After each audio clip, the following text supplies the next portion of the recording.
Le patron de la radio Capital FM, émettant depuis Yaoundé au Cameroun, interdit à ses journalistes, à son personnel, de traiter toute information relative à la FECAFOOT et son président Samuel Eto'o-Fils de manière partiale, tendancieuse et défavorable.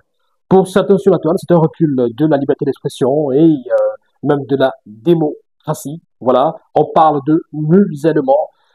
Et vous avez, vous aussi, la possibilité de nous dire ce que vous pensez de cette actualité. Mais permettez qu'on s'y intéresse de façon plus profonde. On va donc, dans un instant, lire le courrier du PCA de la chaîne Capital FM. Et puis, on va prendre aussi quelques réactions, ça et là, sur la toile.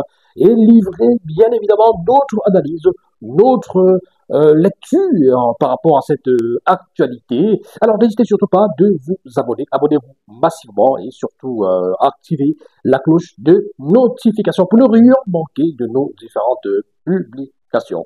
À tout de suite.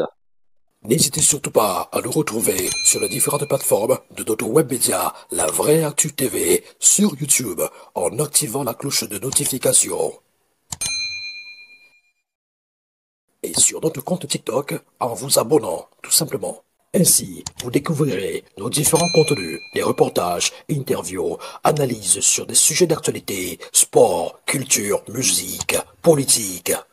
Sans oublier, très bientôt, des commentaires de match, ainsi que des lives, notamment sur TikTok, et des micro-trottoirs. Alors, n'hésitez surtout plus, invitez vos amis à s'abonner et partagez au max nos vidéos. Alors, intéressons-nous à cette note qui date du 24 juillet 2025, c'est-à-dire ce jeudi de cette semaine. Note de service numéro 117 bar DCRHL bar ADG bar 2025 à l'attention de l'ensemble du personnel de Capital FM. Dernier avertissement. Oui, tout de suite le ton est donné. Hein. Le ton est donné tout de suite. Dernier avertissement. Il est formellement interdit, à compter de ce jour, de traiter toute information relative à la FECAFOOT et son président, M. Samuel Eto'o-Fils, de manière partiale, tendancieuse ou défavorable. Tout contenu à charge, toute analyse orientée ou tout commentaire déséquilibré à leur encontre est strictement proscrit sur nos antennes et nos plateformes. Je vous rappelle que cette directive est non négociable. Tout manquement à cette consigne sera immédiatement sanctionné par un licenciement sans préavis. Aucun écart ne sera toléré. Fait à Yaoundé, le 24 juillet 2025, signé le président du conseil d'administration, M. Talla Eric. Voilà, le temps est tout de suite donné à l'entame de cette correspondance, de ce courrier, de cette note. Dernier avertissement.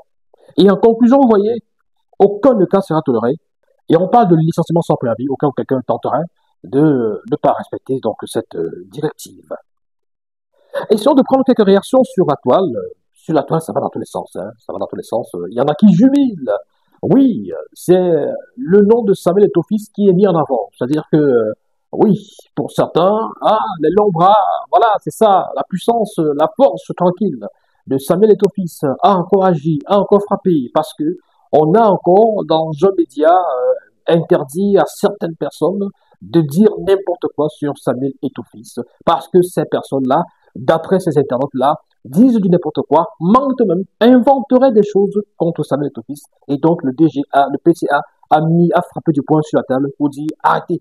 Bon, parcourons quelques réactions sur la toile.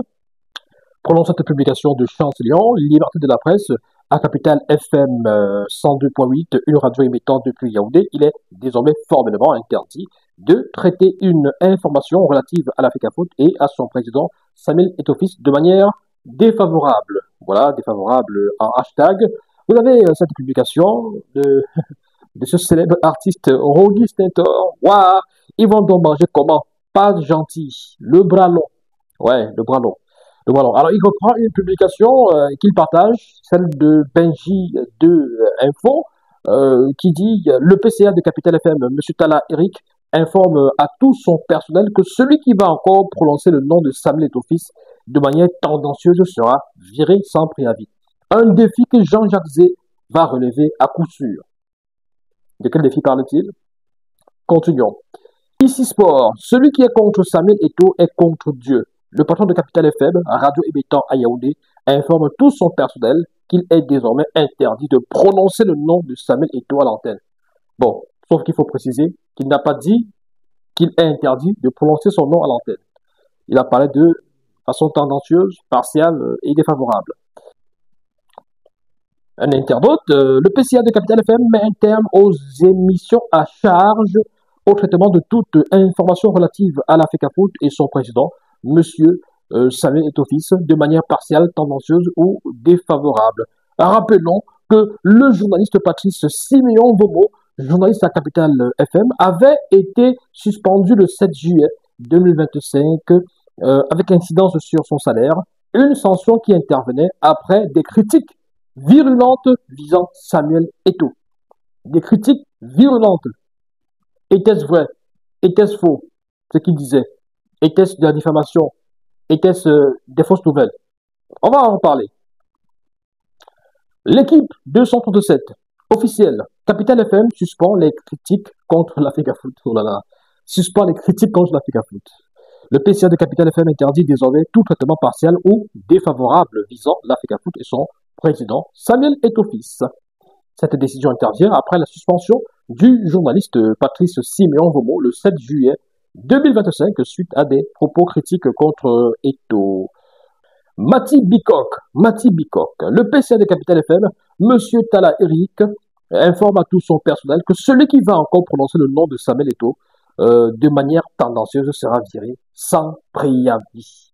Jean-Jacques Zé va-t-il relever le défi? Attendons de voir. Jean-Jacques Zé, décidément, elle est citée par tous les internautes qui semblent se réjouir de cette note.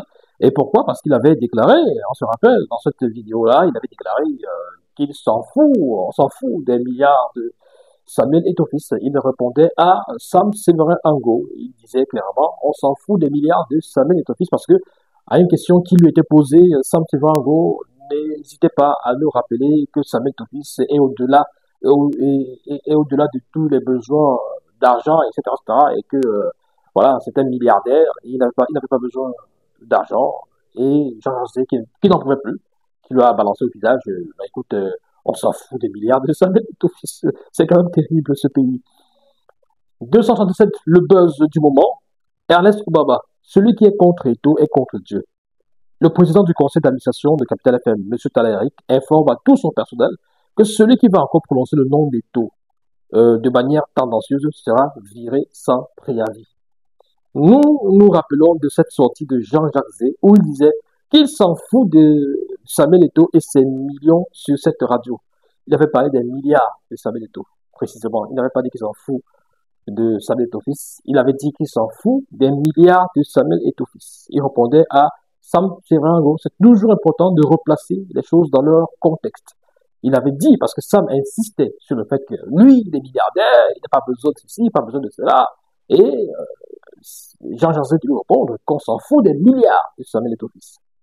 C'est 237 qui gagne officiel. La direction de Capital FM interdit désormais les contenus à charge, des analyses tendancieuses et orientées sur la FECAFOOT faites par ces journalistes. Ils sont là comme les candidats irrecevables à la présidence. Ils, ni pour qui. Terrible, hein?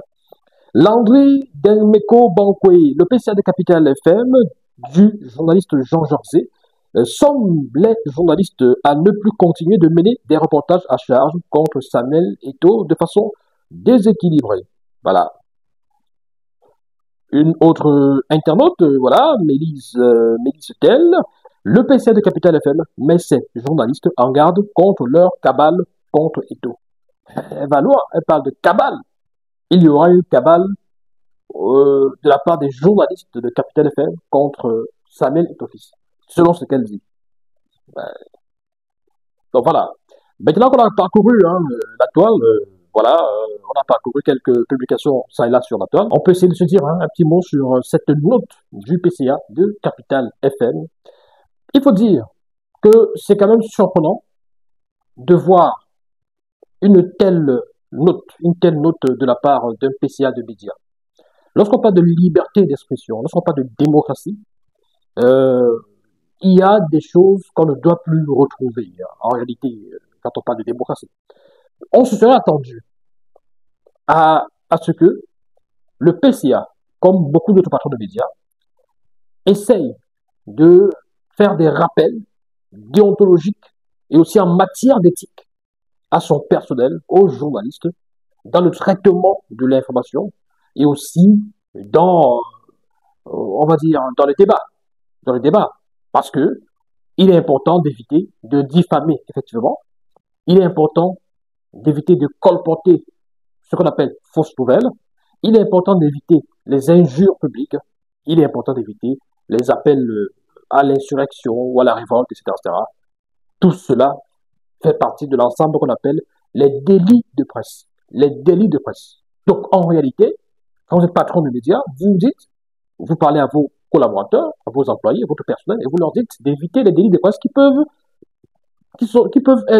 susciter la réaction du Conseil national de la communication et des interpellations, justement, visant à sanctionner votre média, au cas où vous serez passible, justement, de ces délits de presse. Du moment où il ne s'agit pas de ça, venir mettre une sorte de pression sur des journalistes dans l'exercice de leur fonction et par rapport au traitement qu'ils devraient accorder et réserver, en particulier, je veux dire à quelqu'un en particulier, c'est quand même terrible. C'est un recul de la liberté d'expression, c'est un recul de la démocratie. Alors, a-t-il subi des pressions? Oui ou non? On n'en sait rien. Moi, je ne parle que des faits. Je ne suis pas là pour je n'ai pas de boule de cristal, je suis pas là pour inventer des histoires et tout ça. Je laisse ça à ceux qui... Voilà. Moi, j'ai pas des boules de cristal.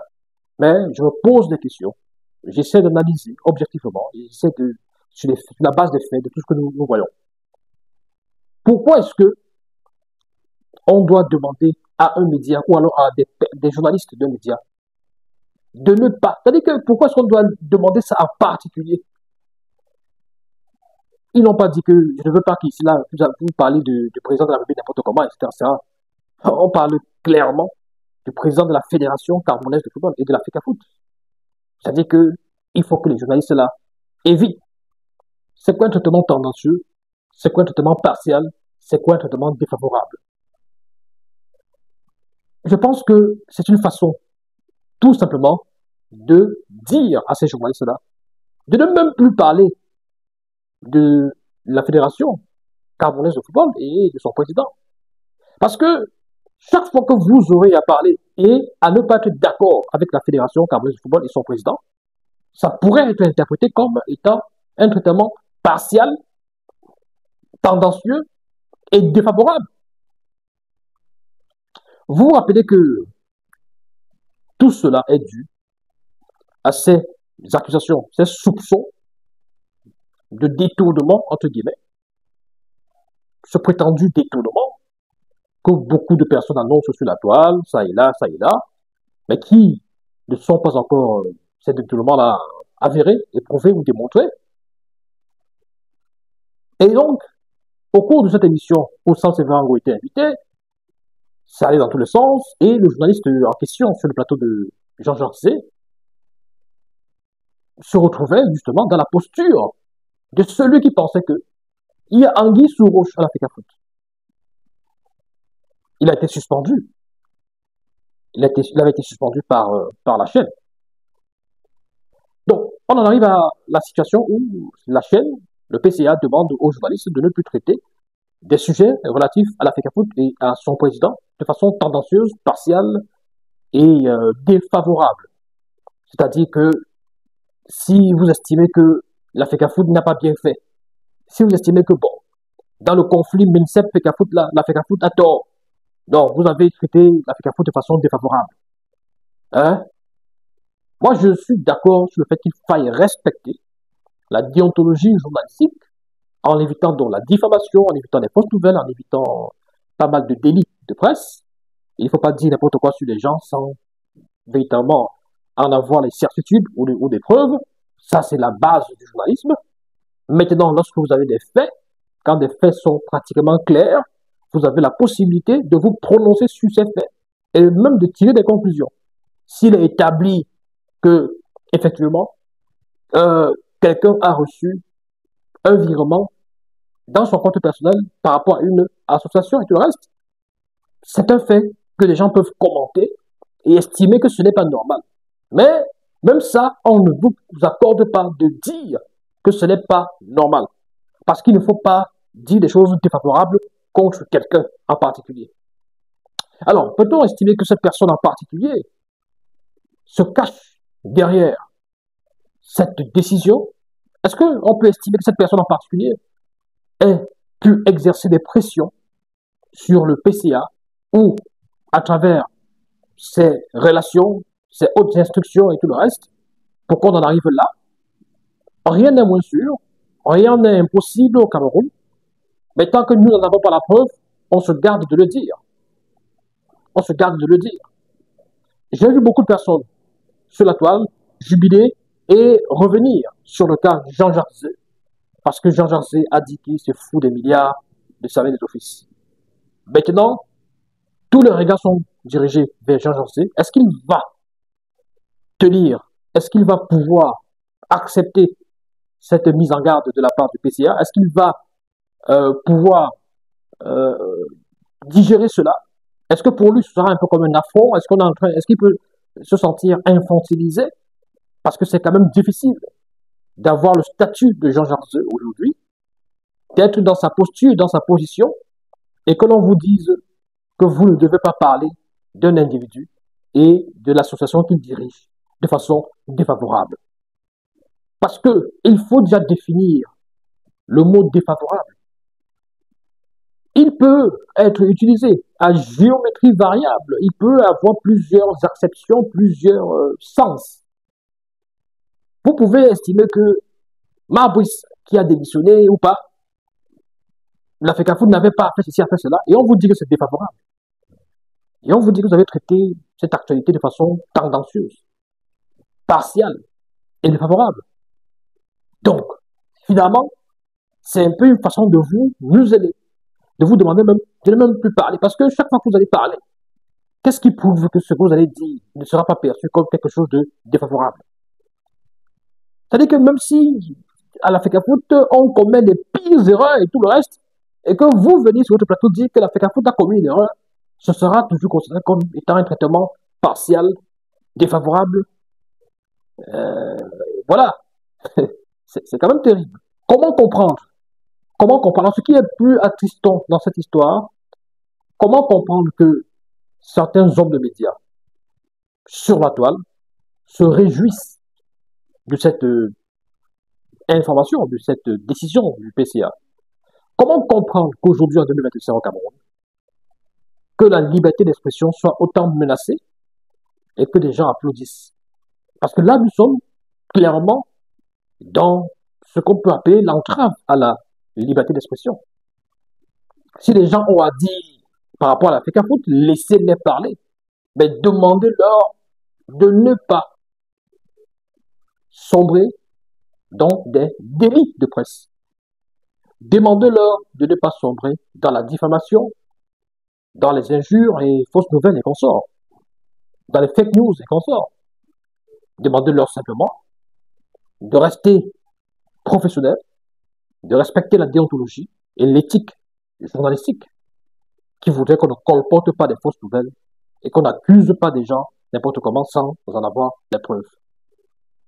Si j'ai la preuve et si il est reconnu, il est avéré, même par le comité exécutif de la FECAFOOT, que le président a bel et bien reçu dans son compte personnel des sous destinés normalement aux Lions indomptables du Cameroun pour l'organisation des matchs amicaux, je peux tirer ma conclusion, je peux analyser à ma façon. Je suis libre. Sans forcément le traiter de tous les noms d'oiseaux, ben je peux dire que ce n'est pas normal, je peux dire que non, ça ne devrait pas être le cas, je peux dire que ça peut s'apparenter à ceci ou à cela du point de vue juridique et qu'il devra expliquer, s'expliquer, tout ça.